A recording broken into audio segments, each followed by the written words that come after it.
Today I'm going to be talking about the vegetarian diet and cardiovascular disease. The question I'm interested in is, can a vegetarian diet reduce the risk of cardiovascular disease? Heart disease is a type of cardiovascular disease where blood flow is restricted due to buildup of plaque on the coronary artery walls, which makes them more narrow.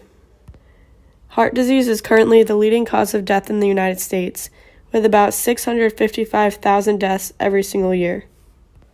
Genetics can play a role in cardiovascular diseases, but diet also plays a big role, and diet is what we can change and improve upon to protect ourselves.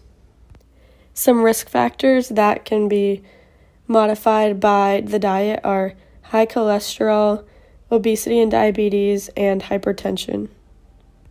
We're going to be looking at whether a vegetarian diet can help reduce these risk factors.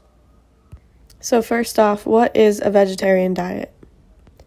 A vegetarian diet is a diet high in plant foods such as whole grains, legumes and soy, fruits and vegetables, nuts and seeds, vegetable oils, and also contains some dairy and eggs, but it doesn't have any meat or poultry or fish. Since they can't eat meat, alternate protein sources are nuts, chickpeas, beans, lentils, nut butters, eggs, or soy such as tofu. A lot of staple foods in this diet are high in fiber. Almonds, oats, avocados, raspberries, sweet potato, banana, carrots, strawberries, and broccoli are just some of the foods that are great sources of fiber. And vegetarians usually consume a higher amount of fiber than non-vegetarians since they have to go to these options for alternate protein sources instead of meats.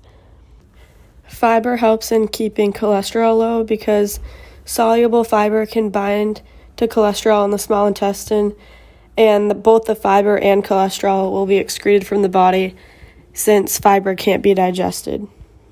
It can also be helpful in maintaining a healthy weight because fiber can help increase satiety.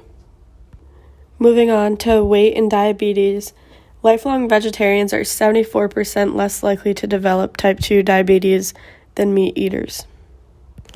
Meats are high in saturated fat, like pork, lamb, poultry that has the skin, a lot of beef, sausages, and other red meats such as bacon.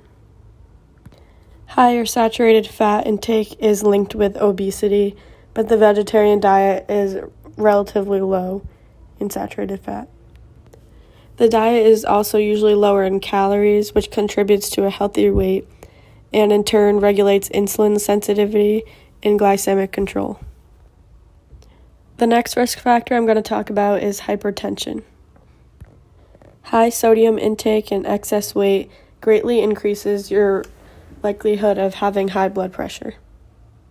As I mentioned earlier, a vegetarian diet is good for maintaining a healthy weight and trying to avoid obesity just due to the fact that plant-based foods are typically lower in calories than red meats and things like that. But vegetarian diets are also a lot lower in sodium because meats are high in sodium, especially red meats once again. However, one thing that vegetarians should watch out for is added salt because in a lot of foods like canned beans and nuts, which are common in the diet, have salt added to them. There's usually unsalted versions that you can get of these products. Fruits and vegetables like oranges, grapefruits, spinach, broccoli are super high in potassium, and potassium actually increases the amount of sodium excreted in the urine, as well as relaxes the blood vessel walls, which all help to decrease blood pressure. So the lower amounts of sodium, the healthy weight, and the high amounts of potassium all help to keep blood pressure relatively low. Since dietary choices can impact the likelihood of developing cardiovascular disease, I'd say a vegetarian diet is a good option for reducing that likelihood. We want to focus on eliminating the risk factors of cardiovascular disease and reducing cholesterol, allowing a healthy weight. That can reduce type 2 diabetes and keeping the blood pressure low. All can reduce the risk of developing cardiovascular disease in the future.